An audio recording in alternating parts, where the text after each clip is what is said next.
March 22nd, 1945. 10:37 p.m. A telephone rings in the heart of Supreme Headquarters Allied Expeditionary Force. General Dwight D. Eisenhower reaches for the receiver, expecting another routine update from the front lines. What he hears instead will trigger the biggest diplomatic crisis of the entire Western campaign. George Patton's voice crackles through the line, barely containing his excitement. "Ike, just a quick update. We crossed the Rhine at Oppenheim tonight. Used assault boats, minimal resistance, bridgehead secured. Thought you'd want to know." Eisenhower freezes. His heart stops for a moment, because he knows exactly what this means. "George, please tell me you coordinated this with Montgomery." Patton's reply is pure Patton. "Monty's got his big show starting tomorrow. Didn't want to bother him with details. Besides, we're already across. No sense asking permission when you can ask forgiveness, right?" In that single moment, Eisenhower realizes the storm that's coming. Field Marshal Bernard Montgomery, the most celebrated British commander of the war, has been planning his Rhine crossing for months.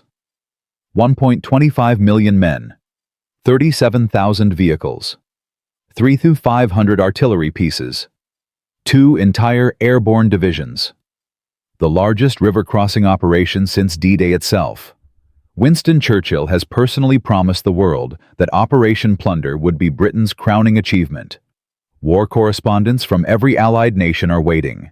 Photographers and newsreel cameras are positioned. Churchill has already drafted the victory communique celebrating British military excellence. And George Patton just stole the entire show with a few assault boats and 1 infantry division. What happens next will reveal the truth about the Anglo-American alliance that both nations have been hiding since 1942. It will force Winston Churchill to make the most painful decision of his political career. And it will expose a reality that Britain had been desperately trying to ignore. The empire that once ruled the world is no longer in charge. To understand why one river crossing nearly destroyed the most important military alliance in history, you need to understand what the Rhine meant in March 1945. This wasn't just another river. This was Hitler's last natural barrier. For centuries, the Rhine had protected Germany from Western invasion. Napoleon crossed it. The Romans feared it. And now, in the final months of World War II, it stood as the final obstacle between Allied forces and the heart of Nazi Germany. Whoever crossed the Rhine first would write themselves into military history forever. Montgomery understood this. He had been planning Operation Plunder since January 1945, assembling the most powerful river-crossing force ever seen. His approach was classic British military doctrine.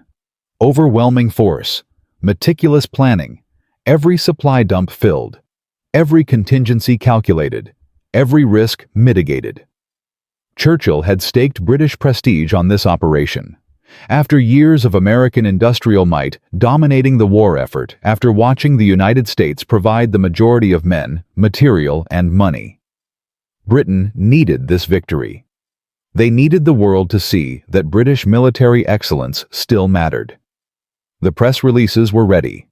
The speeches were written. The photographs were planned. Operation Plunder would remind the world that Britain remained a great military power. And then, George Smith Patton Jr. decided he had other plans.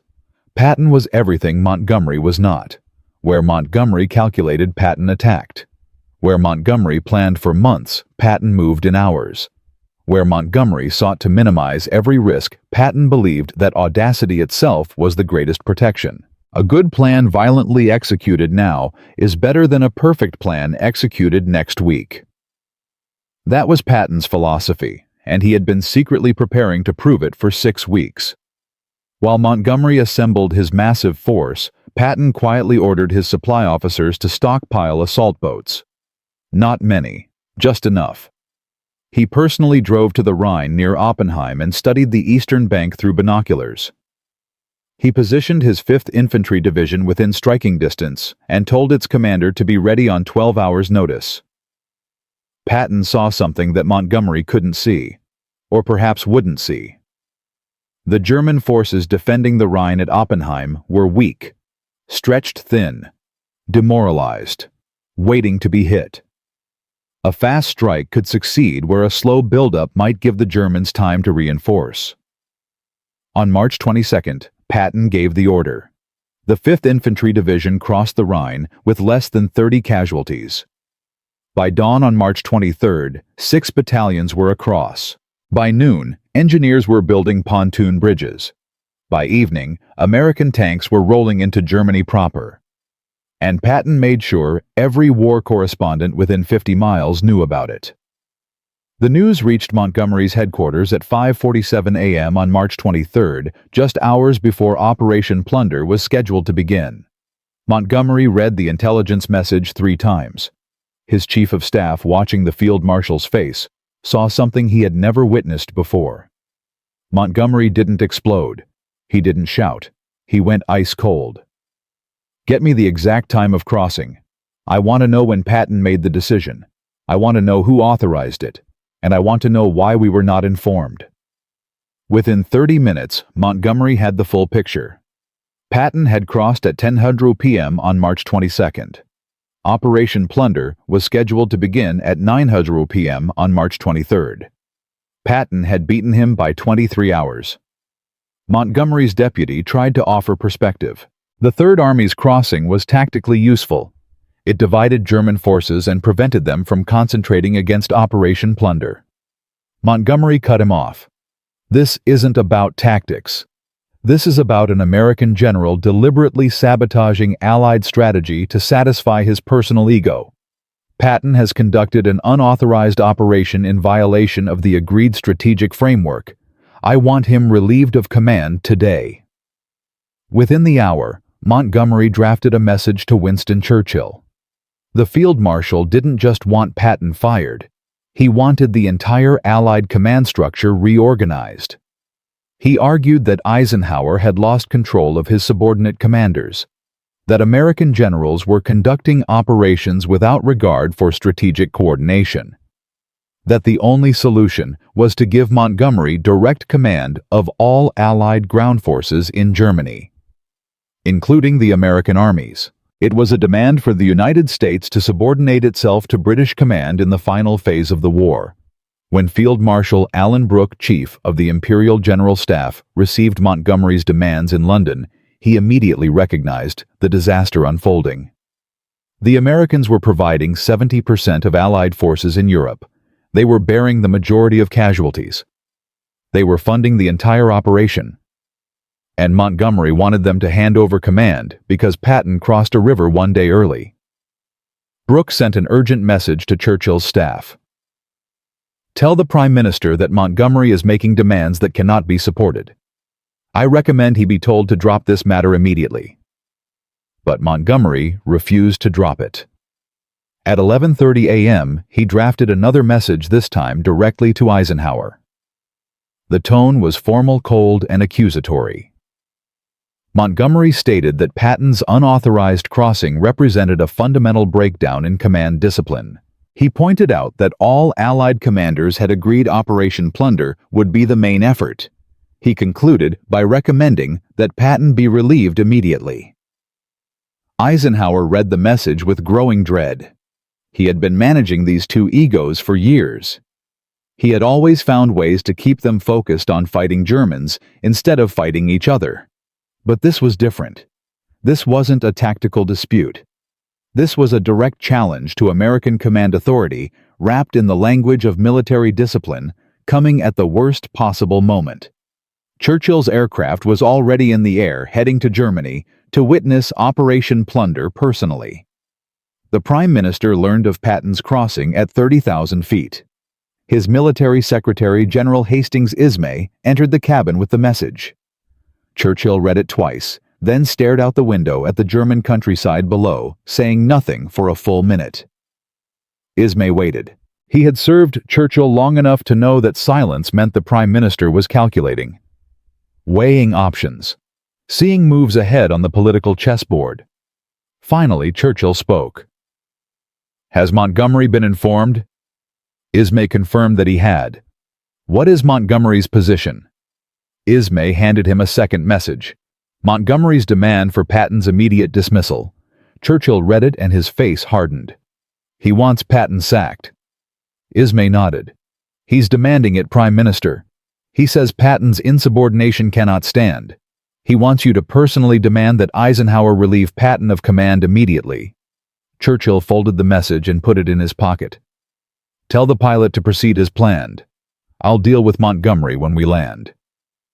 The aircraft touched down at 10:52 a.m. Montgomery was waiting on the tarmac, standing ramrod straight, his face carefully neutral. Behind him, Operation Plunder was already beginning. Artillery was pounding German positions. Smoke generators were laying down screens. The massive machinery of Montgomery's meticulously planned operation was rolling forward exactly on schedule. Churchill descended from the aircraft. Montgomery saluted. Prime Minister, welcome. Thank you for coming to witness Operation Plunder. I believe you'll find it meets every expectation. Churchill returned the salute. Walk with me, Bernard. They moved away from the assembled staff officers and war correspondents toward a small grove of trees at the edge of the airfield. What was said in that grove would change the course of the Anglo-American alliance forever. Churchill didn't waste time. I received your message about General Patton. I assume you still wish him to be relieved. Montgomery didn't hesitate. I do, Prime Minister. His actions cannot stand. If we allow this, we establish a precedent that command authority means nothing. Churchill stopped walking and turned to face Montgomery directly. Bernard, answer me one question with complete honesty. If Patton had come to you last week and asked permission to cross at Oppenheim while you prepared Operation Plunder, what would you have said? Montgomery's answer was immediate. I would have denied permission. His crossing diverts resources and attention from the main effort. Churchill nodded slowly. So you would have denied permission for an operation that succeeded with minimal casualties. That established a bridgehead in less than 12 hours. That is currently expanding at a rate your own staff estimates will outpace Operation Plunder for at least the first 48 hours. Montgomery's face flushed. Prime Minister, that's not the point. The point is coordinated strategy versus individual glory-seeking. And then Churchill said the words that cut to the heart of everything. Is it Bernard, or is the point that Patton made you look slow? The silence was broken only by distant artillery. Operation Plunder continued its methodical execution, but both men knew that the real battle was happening right here in this grove of trees. Montgomery tried to recover.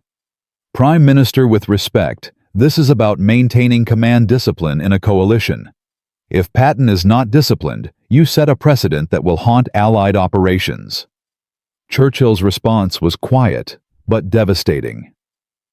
Bernard, you're asking me to demand the firing of an American general because he succeeded too quickly. Do you understand how that sounds? Churchill continued, before Montgomery could respond.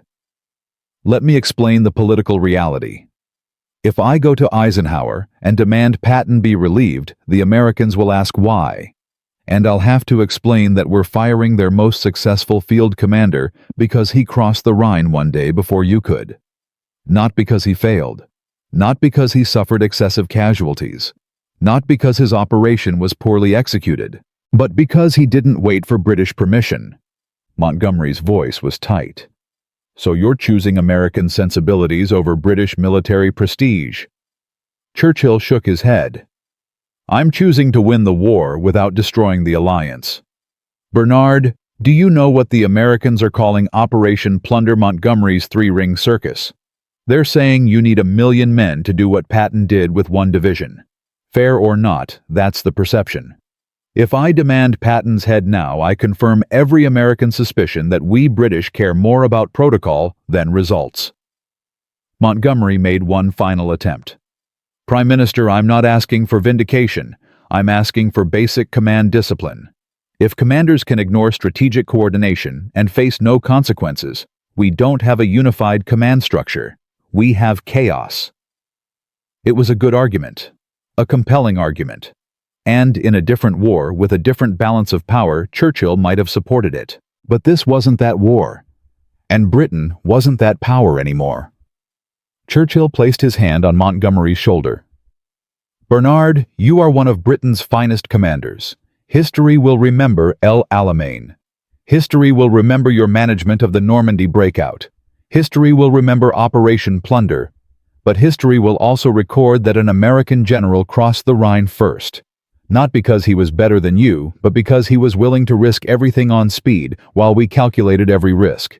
That's the future of warfare, and we're no longer leading it. Montgomery's reply was barely audible. So I've lost. Churchill's response was immediate and firm. No. Britain has lost something. We've lost the illusion that we still set the tempo of modern warfare. You've lost precedence. But we're winning the war, Bernard. That has to be enough. Then Churchill said something that Montgomery would never repeat publicly. Something that only Churchill's personal physician would record in a private diary decades later. The Americans have the men, the money, and the momentum. We have tradition and pride. In 1940, tradition and pride saved us. In 1945, they're not enough anymore. I need you to understand that. Churchill returned to his aircraft without watching Operation Plunder unfold. Inside, he sat in silence for 20 minutes. Then he called for Ismay. Take dictation. The message was addressed to General Eisenhower. General, I have received Field Marshal Montgomery's request that General Patton be relieved for unauthorized operations. After careful consideration, I must decline to support this request.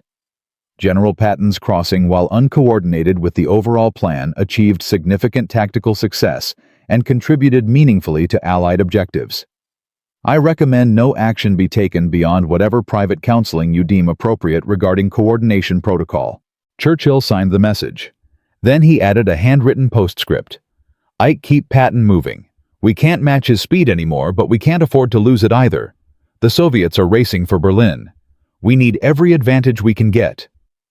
He sealed the message and poured himself a whiskey, even though it was barely noon. I've just chosen American results over British pride. Montgomery will never forgive me. Half the War Office will be furious. But it's the right decision.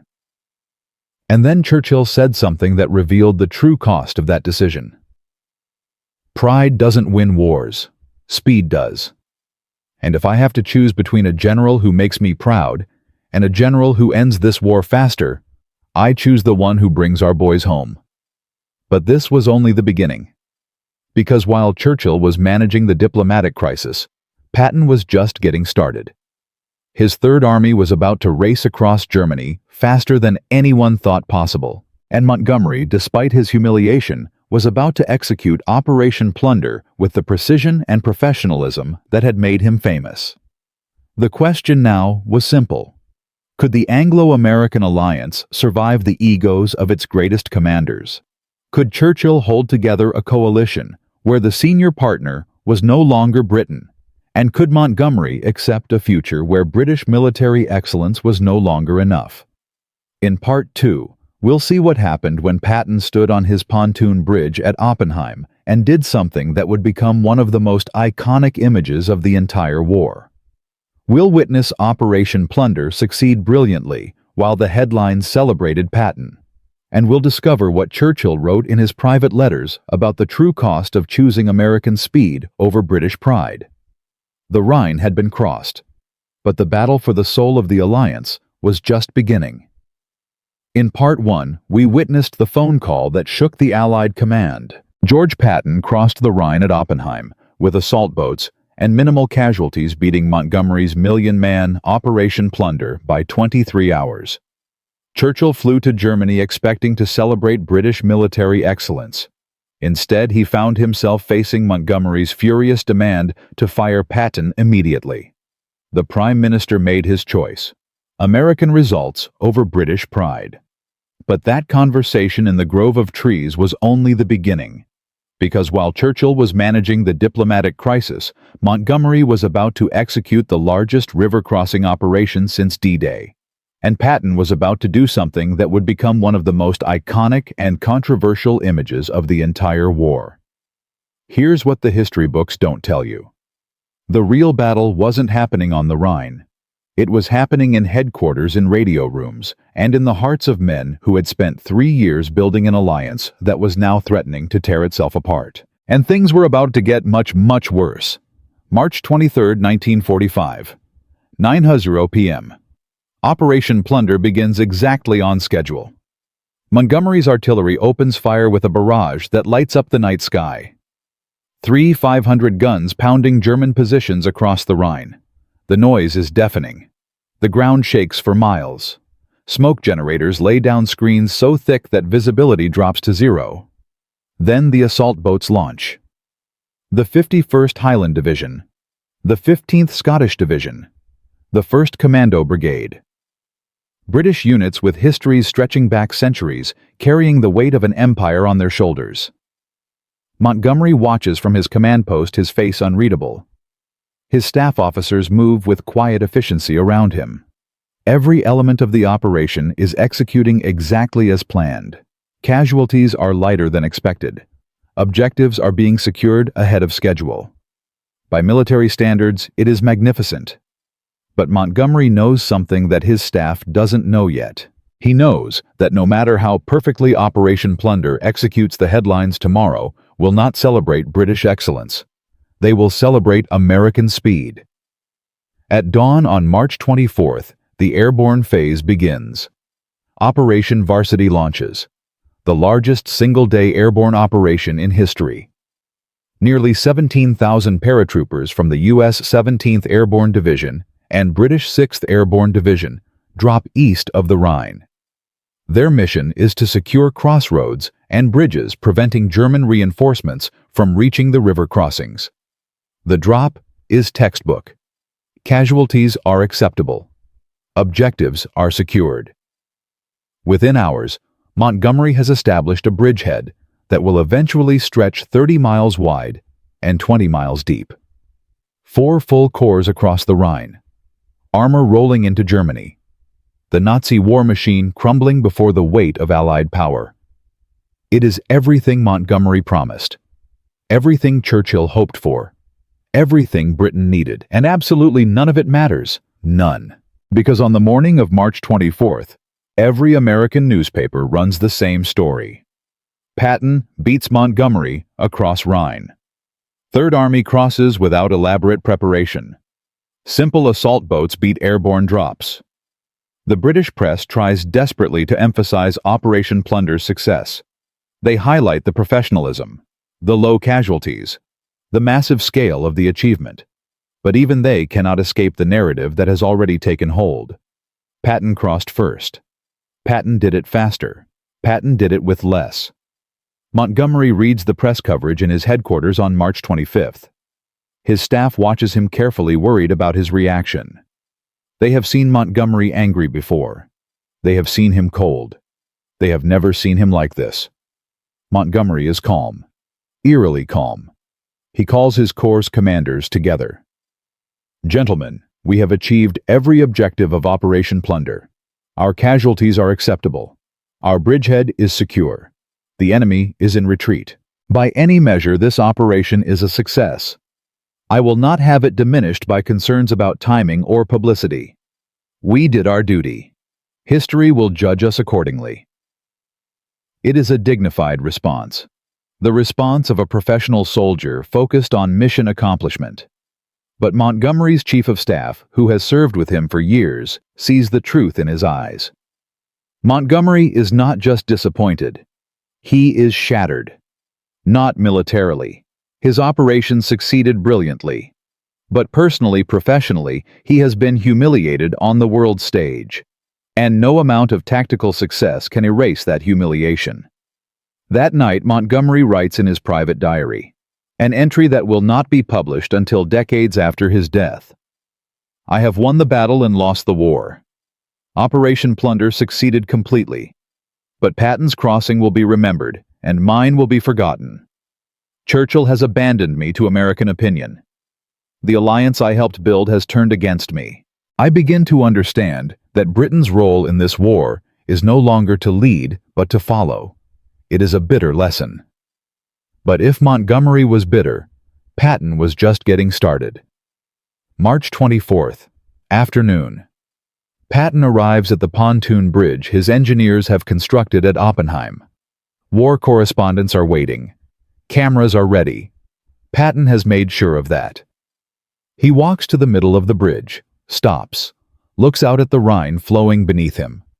And then George Patton does something that will become one of the most famous photographs of World War II. He unzips his fly and urinates into the Rhine. The photographers capture it. The image goes around the world. Patton literally pissing on Hitler's last natural barrier, demonstrating American contempt for German defenses, and though he would never admit it publicly, thumbing his nose at Montgomery's elaborate preparations. That evening, Patton writes in his diary. His entry is characteristically blunt. The Rhine crossing was a perfect operation. Minimal preparation, maximum surprise, complete success. Some people are angry that we didn't wait for Montgomery's big show. I don't care. We're here to kill Germans and end the war, not to massage British egos.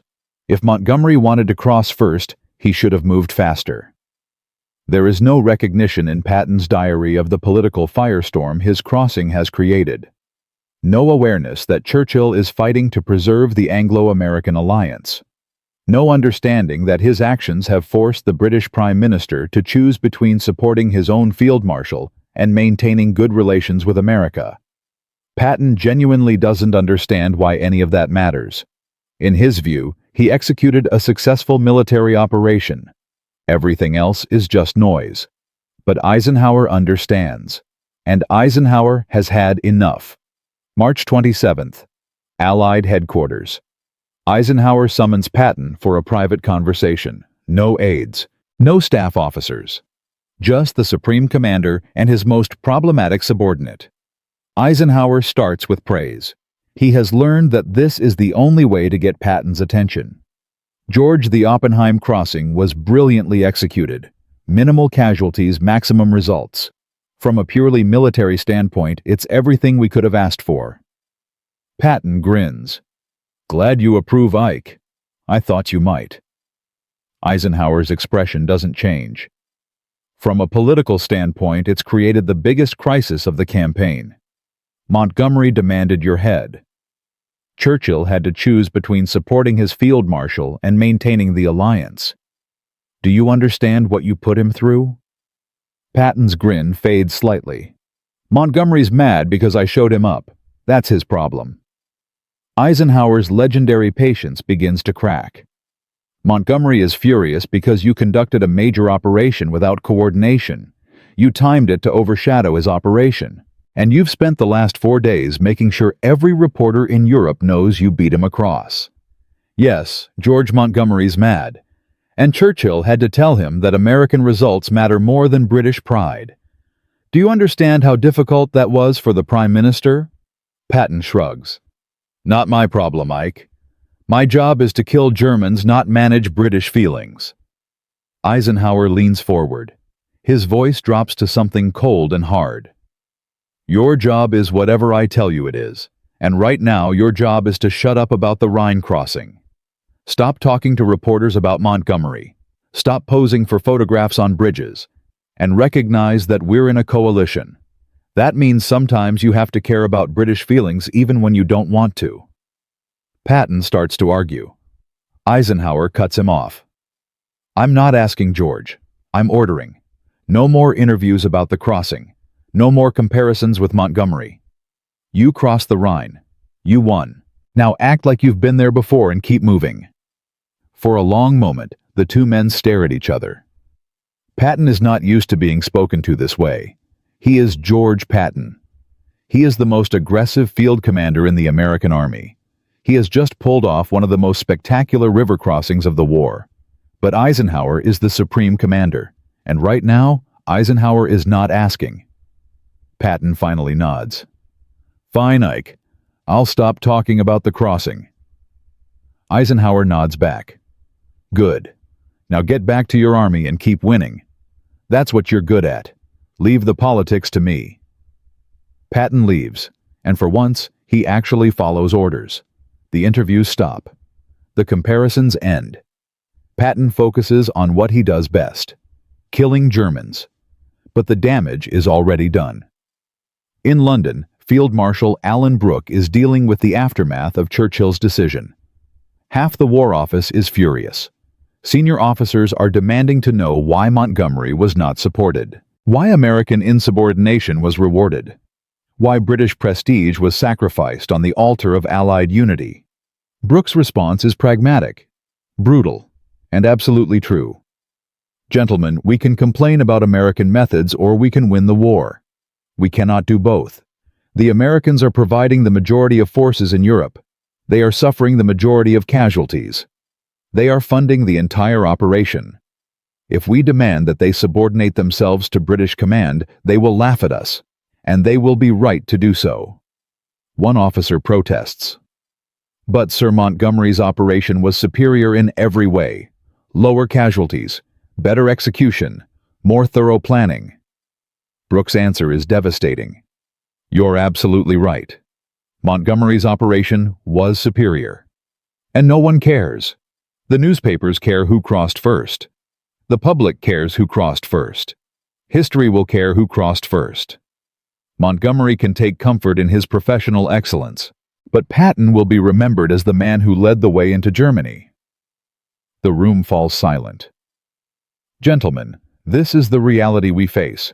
Britain is no longer the dominant partner in this alliance.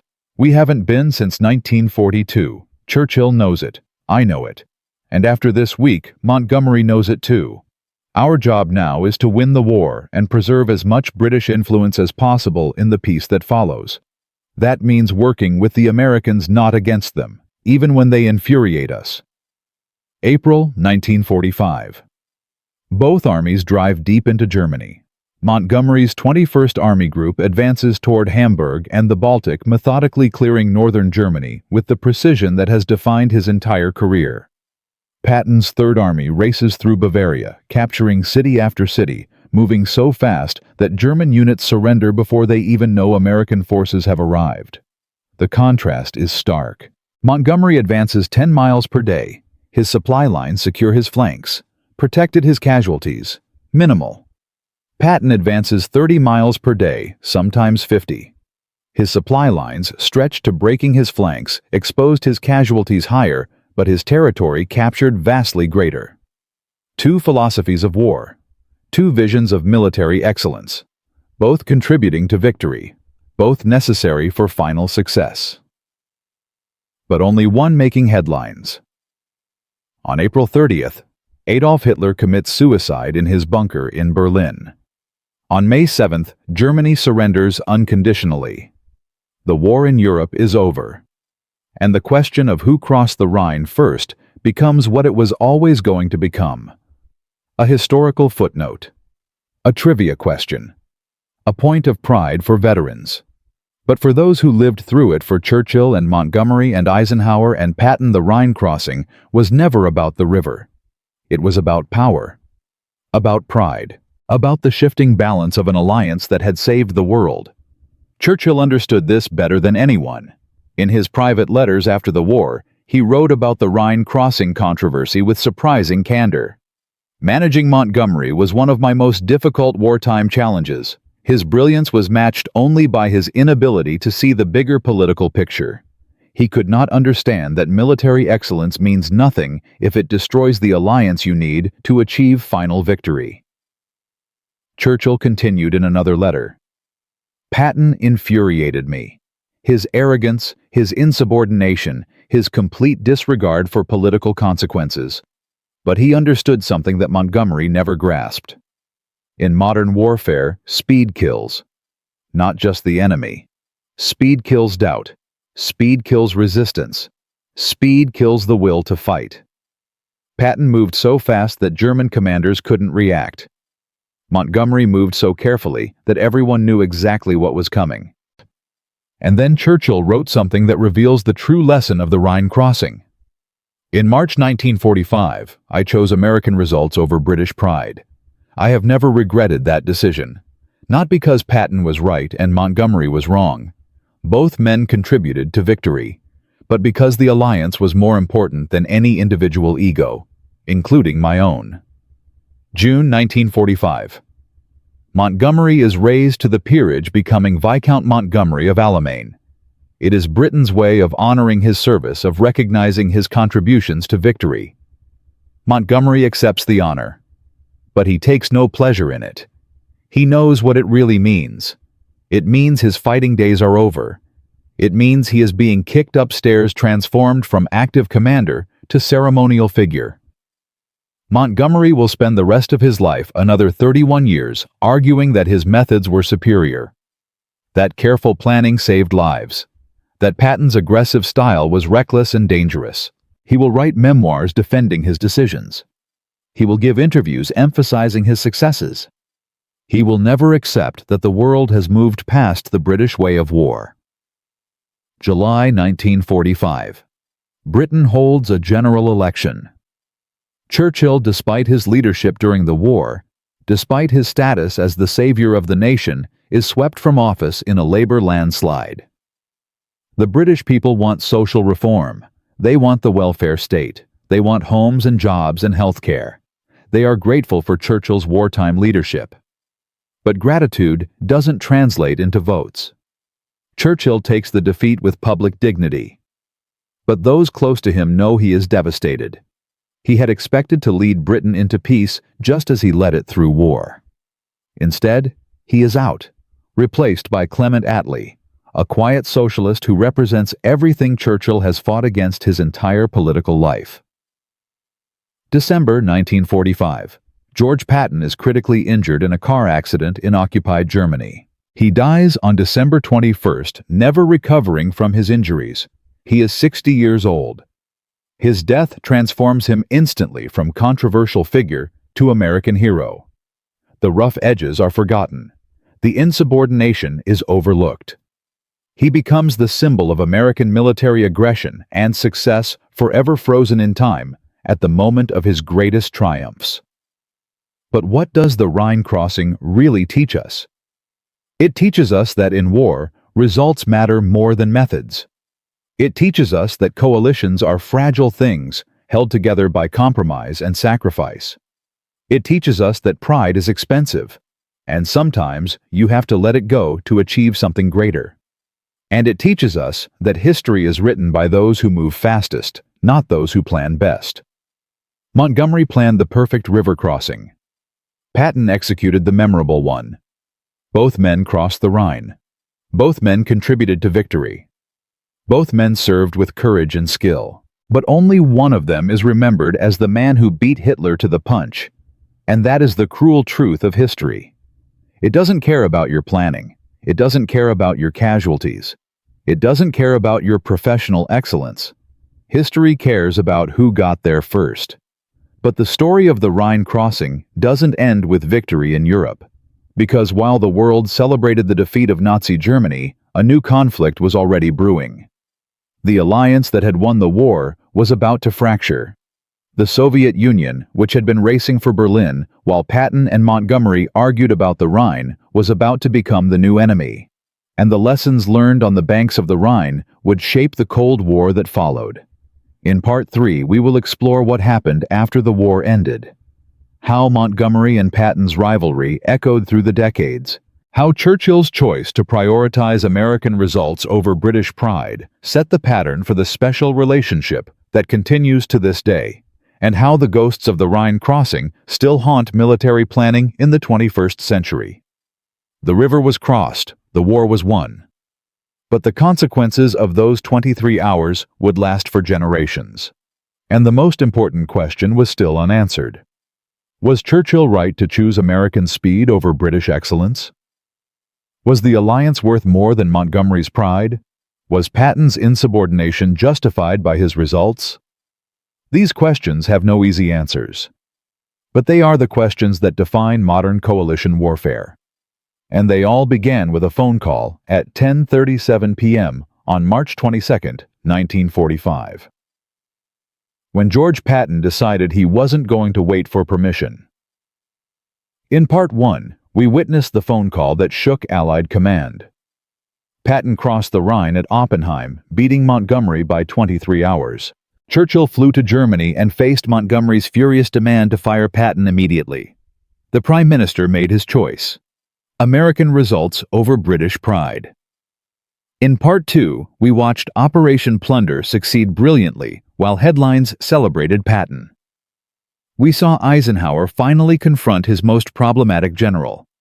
We learned what Churchill wrote in private about choosing speed over excellence. But the Rhine crossing was never just about a river. It was about power, about pride, about the shifting balance of an alliance that had saved the world, and about a question that would echo through decades of military history.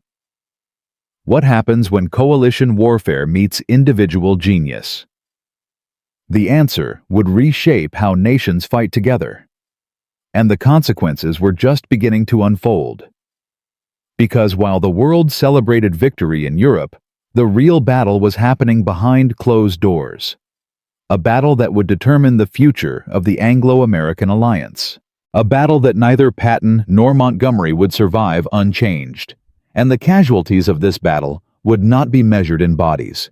They would be measured in careers, reputations, and the fate of empires. May 8, 1945. Victory in Europe Day. The streets of London explode with celebration. 1 million people flood into central London. They climb lampposts. They dance in fountains. They kiss strangers. After 6 years of total war, Britain has survived. But in the corridors of Whitehall, the mood is different.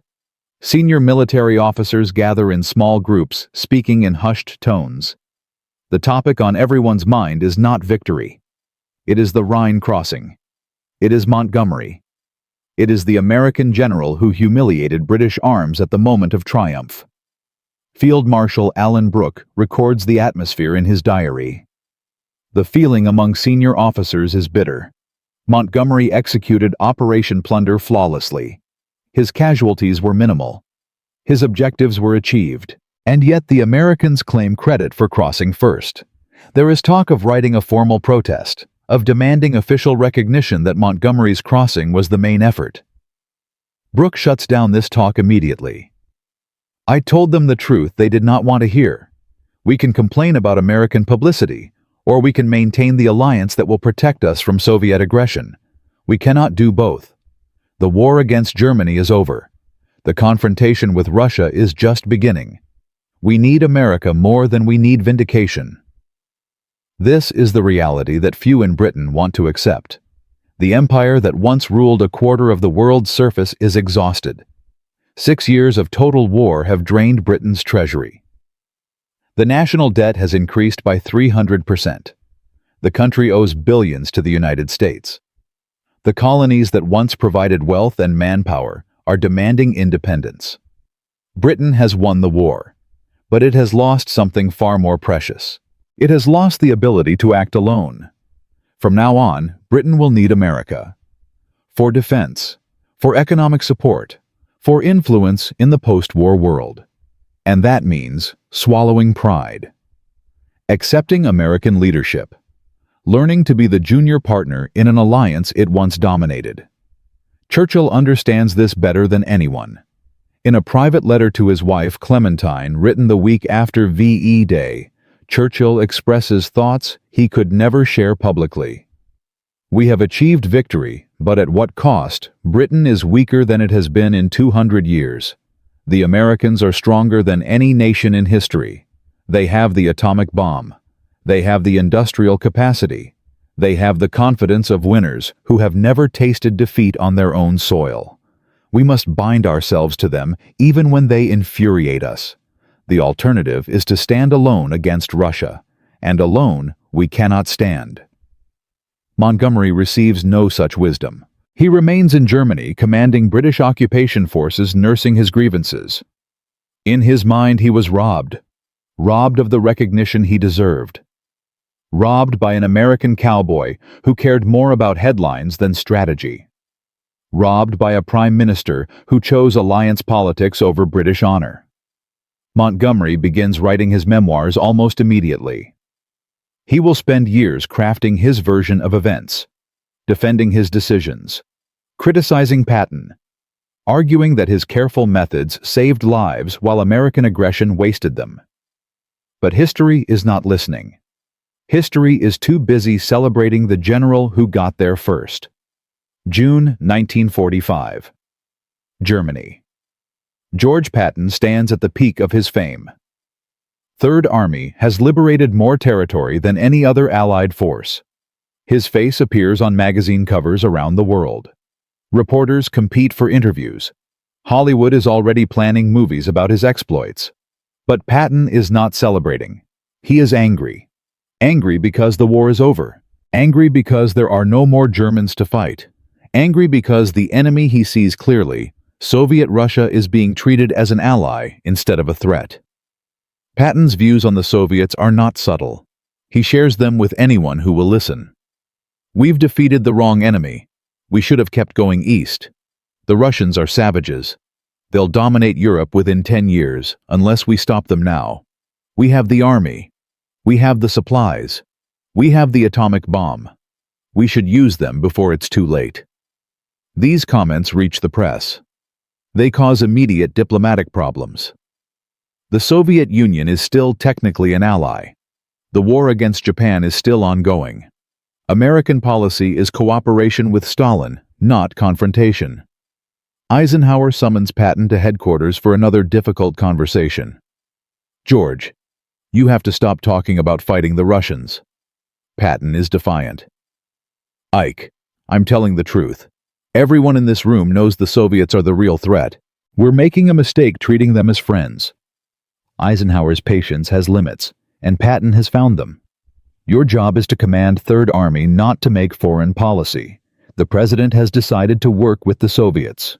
You don't have to agree with that policy, but you do have to stop undermining it in public. One more incident. George and I'll have no choice but to relieve you. It is not an idle threat. Patton's behavior grows increasingly erratic over the summer of 1945. He compares Nazi party members to American political parties. He suggests that former Nazis should be retained in administrative positions. He continues making inflammatory statements about the Soviets. On October 2, 1945, Eisenhower finally acts. George Patton is relieved of command of Third Army. He is reassigned to lead the 15th Army, a paper command with no real troops, tasked with writing the official history of the war. It is a humiliation disguised as a promotion. Everyone knows it. Patton accepts the assignment with surprising grace. Perhaps he senses that his time is running out. Perhaps he is simply tired of fighting battles he cannot win. All good things must come to an end, he tells his staff. The best end for a soldier would be to be killed in action, but that didn't happen to me. 2 months later, his words prove prophetic. December 9, 1945, near Mannheim, Germany. Patton is riding in his staff car heading to a pheasant hunting trip. The war is over. The danger is past. He is not wearing a helmet. He is not expecting trouble. At approximately 11:45 a.m., a 2.5-ton army truck turns directly into Patton's path. The collision is not severe. The vehicles are moving slowly, but Patton is thrown forward. His head strikes the partition between the front and back seats. His neck breaks. He is paralyzed from the neck down. For 12 days, George Patton fights his final battle. He lies in a hospital bed in Heidelberg, unable to move, struggling to breathe. Doctors give him little chance of survival. His wife Beatrice flies from America to be at his side. On December 21, 1945, George Patton dies of pulmonary edema and congestive heart failure. He is 60 years old. His last words, according to those present, are simple. "This is a hell of a way to die." The news of Patton's death transforms public opinion overnight. The controversies are forgotten. The insubordination is overlooked. The inflammatory statements are erased. What remains is the legend. The warrior. The general who slapped his way across Europe and brought the boys home. Patton becomes a symbol of American military excellence. Aggressive, fearless, victorious. His image will inspire generations of soldiers. His tactics will be studied in military academies around the world. His personality will be immortalized in films and books. The man who crossed the Rhine first will be remembered forever. Montgomery lives another 31 years. He serves as Chief of the Imperial General Staff. He becomes NATO's Deputy Supreme Commander. He is raised to the peerage as Viscount Montgomery of Alamein. He receives every honor Britain can bestow, but he never escapes Patton's shadow. In interviews, in memoirs, and public speeches, Montgomery returns again and again to the same themes. His methods were superior. His casualties were lower. His planning was more thorough. Patton's aggression was reckless. The Rhine crossing was misrepresented. History has been unfair. The more he argues, the more he sounds like a man defending himself against accusations no one is making anymore. In his final years, Montgomery becomes increasingly bitter. He criticizes everyone: Eisenhower, Churchill, the American military establishment, even his own subordinates. His memoirs, published in 1958, caused diplomatic incidents with their harsh assessments of Allied commanders. When Montgomery dies in 1976 at the age of 88, the obituaries are respectful but measured. They praise his victories at El Alamein and Normandy. They acknowledge his contributions to Allied victory. But they also note his difficult personality, his feuds with American commanders, his inability to accept that others might deserve credit too. The contrast with Patton's mythology is stark. Patton died young at the peak of his fame and became immortal. Montgomery lived long, defended himself endlessly, and watched his reputation slowly diminish. Churchill outlives both of them long enough to write the definitive history of the war. His 6-volume memoir, The Second World War, published between 1948 and 1953, shapes how generations understand the conflict. Churchill is careful, diplomatic. He praises both Patton and Montgomery. He emphasizes their contributions to victory. He carefully avoids taking sides in their disputes. But in private, Churchill is more honest. In letters to friends, he admits that managing Montgomery was one of his most difficult wartime challenges. He describes the Field Marshal's brilliance as being matched only by his inability to see the bigger political picture. He acknowledges that choosing American results over British pride was painful but necessary. And he reveals something that puts the entire Rhine crossing controversy in perspective. Patton and Montgomery were both right.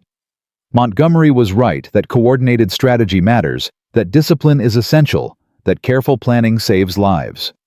Patton was right that speed kills, that audacity creates opportunities, that waiting for perfect conditions means waiting forever. The tragedy is that they could not see each other's wisdom. They could only see each other's flaws. Churchill continues in another letter. The greater tragedy is what the Rhine crossing revealed about Britain's position. We were no longer the senior partner. We had not been since 1942. Montgomery's humiliation was really Britain's humiliation. We could plan the perfect operation, and the Americans could still steal the headlines with a faster, messier alternative. That is the reality of coalition warfare when you are not the strongest member. What does the Rhine crossing teach us? It teaches us that alliances are fragile things, held together by compromise and sacrifice. It teaches us that pride is expensive, and sometimes you have to let it go to achieve something greater. It teaches us that results matter more than methods in the public imagination. And it teaches us that history is written by those who move fastest, not those who plan best. Montgomery planned the perfect river crossing. Patton executed the memorable one. Both men crossed the Rhine. Both men contributed to victory. Both men served with courage and skill and dedication to their countries. But only one of them is remembered as the man who beat Hitler to the punch. The Rhine crossing also teaches us something about coalition warfare that remains relevant today. When nations fight together, they bring different cultures, different methods, different priorities. The British approach, careful and methodical, reflects an island nation that cannot afford heavy casualties, that must husband resources, that values professional excellence over dramatic gestures. The American approach, aggressive and fast, reflects a continental nation with vast resources that values initiative over coordination, that rewards success regardless of method. Neither approach is wrong. Both have strengths and weaknesses. But when they clash as they did on the Rhine, the results can be explosive. Eisenhower's genius was holding these different approaches together long enough to defeat Germany. His ability to manage egos, to smooth over disputes, to keep everyone focused on the common enemy, was as important as any battlefield victory. Without Eisenhower, Patton and Montgomery might have destroyed the alliance. With him, they won the war. But the story of the Rhine crossing has one more chapter, a chapter that few people know, a chapter that reveals what really happened in those crucial weeks of March 1945. A chapter that shows us the human cost of pride, ambition, and the relentless pressure of coalition warfare. In Part 4, we will explore the aftermath that shaped the modern world. We will discover what Churchill really believed about the choice he made. We will learn how Montgomery spent his final years defending a reputation that needed no defense. And we will understand why the Rhine crossing still matters 80 years later. Because this story is not just about two generals and a river. It is about how nations learn to work together, how they manage their differences, how they balance pride with pragmatism, how they sacrifice individual glory for collective victory. These questions are not historical curiosities. They are live issues. Every multinational military operation from Korea to Afghanistan, from NATO exercises to UN peacekeeping missions, faces the same challenges that Eisenhower faced in March 1945. How do you coordinate allies with different capabilities? How do you balance national pride with alliance unity? How do you handle subordinates who achieve success through insubordination? The answers that Churchill and Eisenhower developed in those frantic days still guide military planners today. But there is one question they never fully answered. Was Patton right to cross when he did? Was Montgomery right to demand his head? Was Churchill right to choose American speed over British pride? In Part 4, we will finally address these questions, not with simple answers, because there are no simple answers, but with the full truth of what happened, why it happened, and what it means for us today. The Rhine has been crossed. The war has been won. The generals have passed into history. But the lessons of March 1945 are still being learned. And the final chapter of this story reveals something that changes everything we thought we knew. 3002, 12, 50. In Part 1, we witnessed the phone call that shook Allied command. Patton crossed the Rhine at Oppenheim, beating Montgomery by 23 hours. Churchill faced an impossible choice between his own field marshal and the alliance that would win the war. In Part 2, we watched Operation Plunder succeed brilliantly while headlines celebrated Patton. Eisenhower confronted his most problematic general. Montgomery's perfect crossing was overshadowed by American speed. In Part 3, we followed the aftermath. Patton's tragic death transformed him into legend. Montgomery spent decades defending a reputation that needed no defense. Churchill wrote history while both generals passed into it. But there is one question we have not yet answered. Who was right? Was Patton right to cross when he did? Was Montgomery right to demand discipline? Was Churchill right to choose American results over British pride? The answer is not simple. It never is. But after 80 years, we finally have enough distance to see the full picture, to understand what really happened, and to learn the lessons that still matter today. Because this story has one final twist, a revelation that changes everything we thought we knew about the Rhine crossing, about coalition warfare, and about the true cost of choosing speed over coordination. And it begins with a question that Churchill asked himself every day for the rest of his life. What if Montgomery had been right all along? The archives tell a story that neither Patton's admirers nor Montgomery's defenders want to hear. In the weeks following the Rhine crossings, Allied intelligence conducted a detailed analysis of both operations. The results were classified for decades. They were finally declassified in 2015, 70 years after the events they describe. The analysis is devastating for both sides. Patton's crossing at Oppenheim was indeed faster. His casualties were indeed lighter. His use of surprise was indeed masterful. But the intelligence assessment notes something that Patton's supporters never mention. The German forces defending Oppenheim were already broken. The units facing Patton's 5th Infantry Division had been shattered in previous fighting. They were under strength demoralized and low on ammunition. Several German commanders had already decided to surrender at the first opportunity. Patton's assault boats faced troops who had essentially given up. This does not diminish Patton's achievement. Recognizing weakness and exploiting it is the essence of good generalship. But it does complicate the narrative. Patton did not defeat strong German resistance with speed and audacity.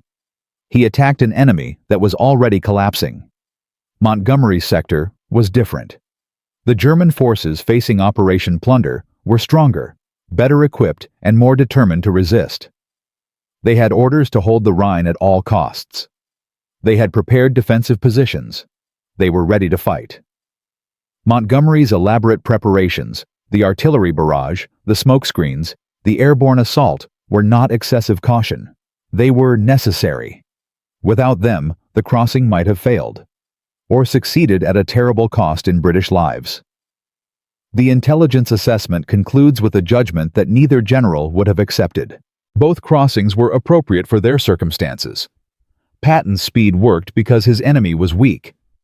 Montgomery's thoroughness worked because his enemy was strong. Neither approach was universally superior. Both were correct for their specific situations. Churchill read this assessment in 1946, a year after the war ended. His private secretary recorded his reaction. The Prime Minister read the document in silence. When he finished, he set it down and stared out the window for several minutes. Finally, he said, "So they were both right, and they were both wrong, and I had to choose between them without knowing any of this." He paused. That is the burden of command. You must decide with incomplete information and live with the consequences forever. Churchill never publicly acknowledged this assessment. He maintained his position that supporting Patton was the right decision for alliance unity. But those close to him noticed that he never again criticized Montgomery's methods, and he never again praised Patton's approach as inherently superior. The truth, as Churchill finally understood, was more complicated than either general wanted to admit. What happened to the men who fought on the Rhine? The 5th Infantry Division, Patton's spearhead, continued advancing after the crossing. They pushed deep into Germany, liberating towns and accepting surrenders. Many of the men who paddled assault boats across the Rhine on March 22nd lived to see VE Day. They returned home as heroes, though most never spoke about what they had done. Staff Sergeant Michael Reynolds, one of the first Americans to set foot on the Eastern Bank, gave a single interview in 1985, 40 years after the crossing. People ask me what it was like to make history. I tell them I didn't know I was making history. I was just trying not to drown. Those assault boats were flimsy. The current was strong. I was more worried about the river than the Germans. When we got across and found almost no resistance, I wasn't relieved. I was suspicious. I kept waiting for the trap that never came. Reynolds was asked about Patton. His answer was telling. General Patton was a great commander. He got results, but he also got men killed. Not at Oppenheim, but other places. He pushed hard, and sometimes the Germans pushed back harder. I respected him. I feared him. I'm not sure I liked him, but I would have followed him anywhere. That's what a great commander does. He makes you willing to die for him even when you're not sure you should. The men of Operation Plunder had a different experience. The British units crossing on March 23rd and 24th faced heavier resistance. The Highland Division suffered significant casualties securing their bridgehead. The airborne troops of Operation Varsity took substantial losses in the drop zones. These men paid in blood for the ground they took. Private James McPherson of the 51st Highland Division wrote to his mother after the crossing, "We did it, Mum. We crossed the Rhine. But it wasn't easy, not like they say the Americans had it. We fought for every foot. The Germans didn't want to let us across, and they made us pay for it. I lost friends that night, good men who deserved to go home. But we got across. And that's what matters." McPherson survived the war. He returned to Scotland and became a schoolteacher. He never spoke about his service publicly, but every year on March 23rd, he would take a glass of whiskey and sit alone in his garden. His wife learned not to disturb him on that day. When McPherson died in 2001, his obituary mentioned his service briefly. It noted that he had crossed the Rhine with the Highland Division. It did not mention that he still had nightmares about that crossing 60 years later. The legacy of the Rhine crossing extends far beyond the men who fought there. In military academies around the world, the crossing is studied as a case study in coalition warfare. Cadets at West Point analyze Patton's decision to cross without coordination. Officers at Sandhurst examine Montgomery's meticulous planning. Staff colleges from NATO to Japan use the controversy to teach the challenges of multinational operations. The lessons drawn depend on the teacher. American instructors tend to emphasize Patton's audacity. They teach that speed and surprise can overcome numerical disadvantage. They argue that waiting for perfect conditions means waiting forever. Patton's crossing becomes an example of seizing opportunity. British instructors emphasize Montgomery's professionalism. They teach that careful planning reduces casualties. They argue that coordination is essential in coalition warfare. Montgomery's crossing becomes an example of responsible command. Neither version is wrong. Neither version is complete. The full lesson, the one that Churchill understood and neither general accepted, is that both approaches have their place. The art of command is knowing which approach fits which situation. And the tragedy of Patton and Montgomery is that each believed his approach was always correct. This rigidity cost both men. Patton's aggression, so effective against weak opposition, sometimes led to unnecessary casualties against strong resistance. His rush across France in 1944 outran his supplies and stalled his advance. His push into the Battle of the Bulge was heroic but costly. Montgomery's caution, so appropriate against determined defenders, sometimes missed opportunities that audacity would have seized. His slow advance after Normandy allowed Germans to escape who might have been captured. His Market Garden operation failed partly because it attempted to combine his methodical approach with Patton-style boldness. Neither general could learn from the other. Their rivalry blinded them to each other's strengths. The Rhine crossing controversy reverberates through every coalition conflict since 1945. In Korea, American and British forces clashed over tactics. American commanders wanted to advance quickly. British commanders urged caution. The arguments echoed Patton and Montgomery across continents and decades. In Vietnam, the tension between rapid action and careful planning shaped American strategy. The failure to achieve quick victory led to years of grinding warfare. Some historians argue that more Patton-style aggression might have succeeded. Others contend that more Montgomery-style planning was needed. In Iraq and Afghanistan, coalition forces from dozens of nations struggled to coordinate operations. American speed clashed with European caution. The ghosts of Patton and Montgomery haunted command meetings from Kandahar to Baghdad. The fundamental question remains unanswered. In coalition warfare, whose approach should dominate, the aggressive partner who wants to move fast, or the cautious partner who wants to plan carefully? There is no universal answer. There never will be. Each situation demands its own judgment. Each coalition must find its own balance. But the Rhine crossing teaches us how not to resolve these tensions. Personal rivalry must not override strategic judgment. National pride must not supersede alliance unity. And commanders must recognize that their preferred methods are not always appropriate. Patton never learned this. Montgomery never learned this. But Churchill did. And his example remains the model for political leaders managing coalition warfare. Choose results over pride. Choose the alliance over individual egos. Choose winning together over being right alone. There is one detail that most histories of the Rhine crossing omit. In 1960, 15 years after the war ended, a German historian named Werner Haupt published a study of the Rhine defenses. He had access to German archives that Allied historians had never seen. His research revealed something extraordinary. The German commanders defending the Rhine knew Patton was coming. Intelligence intercepts, prisoner interrogations, and aerial reconnaissance had all warned that the Third Army was positioning for a crossing at Oppenheim. German headquarters knew Patton's approximate timeline. They knew his likely crossing point. But they did nothing.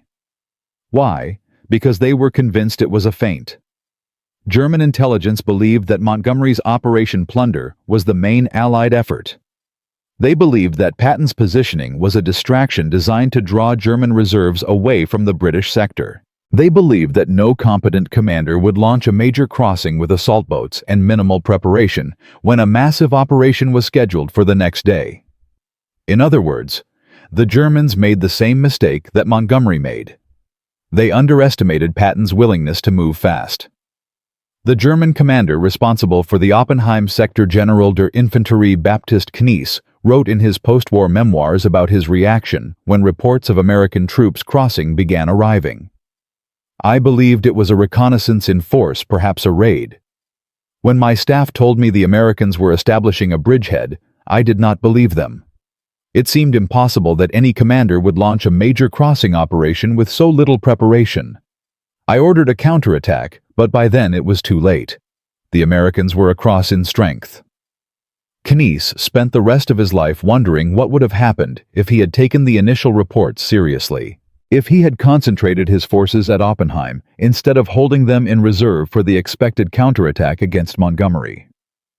If he had recognized that Patton was exactly the kind of commander who would do the impossible. The German failure at Oppenheim was not a failure of strength. It was a failure of imagination. They could not conceive of a commander who would move that fast with that little preparation at that moment. Patton understood something that his enemies, and many of his allies, did not. The unexpected is not reckless, it is advantageous. If your enemy cannot believe you will do something, that thing becomes much easier to do. This insight has shaped military thinking for 80 years. It is taught in academies. It is applied in operations. It is the foundation of modern maneuver warfare. And it all traces back to a night in March 1945 when George Patton decided not to wait for permission. So what is the final lesson of the Rhine crossing? It is not that speed is better than planning. It is not that audacity is better than caution. It is not that American methods are better than British methods. The lesson is simpler and more profound. In war as in life, there are many right answers. The challenge is not finding the right answer. The challenge is recognizing that your answer is not the only right answer, that others may see truths you cannot see, that cooperation requires humility. Patton lacked this humility. Montgomery lacked this humility.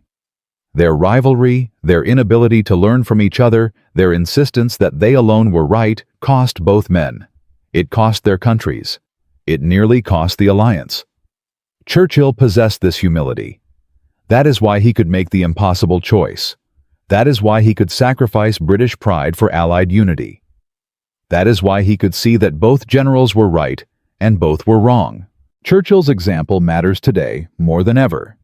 In an era of coalition operations of multinational forces of allies with different cultures and different methods, the ability to cooperate despite disagreement is essential. No nation can win alone. No approach works in every situation. No commander has all the answers. The Rhine crossing teaches us that the greatest victories come not from individual genius, but from collective effort. Not from proving we are right, but from achieving what is right. Not from personal glory, but from shared success. From a telephone call at 10:37 p.m. on March 22, 1945, to the fall of Nazi Germany, to the lessons still being learned in military academies around the world. The Rhine crossing changed history, not because of who crossed first, but because of what the crossing revealed about coalition warfare, about human nature, and about the price of pride. George Patton crossed the Rhine with assault boats and audacity. Bernard Montgomery crossed with artillery and air power. Winston Churchill crossed with them both, carrying the weight of an alliance on his shoulders. All three were right. All three were necessary. All three paid prices for their choices. And 80 years later, their story still teaches us the hardest lesson of all. Victory belongs to those who can work together, even when they disagree, even when they dislike each other, even when every instinct screams to prove that you alone are right. Because in the end, it does not matter who crosses first. It matters who crosses together. That is the legacy of the Rhine. That is the lesson of Churchill and Patton and Montgomery. That is the truth that took 80 years to fully understand. And that is why this story still matters. If you know other stories of military innovation, of impossible decisions of men who changed history through courage and creativity, share them in the comments. This is only one chapter in the vast library of World War II history. There are hundreds more stories waiting to be told. Subscribe to discover the forgotten heroes, the secret operations, the moments that shaped our world. Because history is not just about what happened. It is about what we learn from what happened. And the Rhine crossing after all these years still has something to teach us. Not about war, about ourselves, about how we work together, about how we handle disagreement, about how we balance pride with pragmatism, speed with caution, individual glory with collective success. These questions have no final answers, but they are the questions that matter most, and they all began with a phone call on a spring night in 1945.